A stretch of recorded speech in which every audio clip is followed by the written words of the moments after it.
100 টাকা করে কি? চিংড়ি চিংড়ি চিংড়ি 100 টাকা করে দেখি, চিংড়িগুলোকে দেখি। ও মা, তাই তো, সুন্দর তো। কই দেখি তো। বাবা, আরো তো অনেক কিছু মাছ আছে দেখছি। এগুলো কি মাছ? এগুলো এই তো কই মাছ। এটা কি মাছ? এটা এগুলো কি মাছ? চেলা মাছ, পাকাল মাছ। ও বাহ, ভালো তো।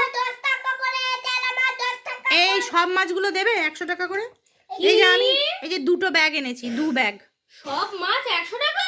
ওই তো বলছে তো 100 টাকা করে। আরে রুদ্র 100 টাকায় দেবে? এত বড় বড় মাছ? তাহলে এই 2 ব্যাগ আমার ভরে দিন, এই 2 ব্যাগ ভরে দিন। আগে টাকা দিন, তারপরে দেন। এই নিন টাকা, 100 টাকা দিন, এবার ভরে দিন, তাড়াতাড়ি করে ভরে দিন। বাবারে, রুদ্র টাকা গুনতে ব্যস্ত। দিয়ে দিন, তাড়াতাড়ি করে দিন আমাকে।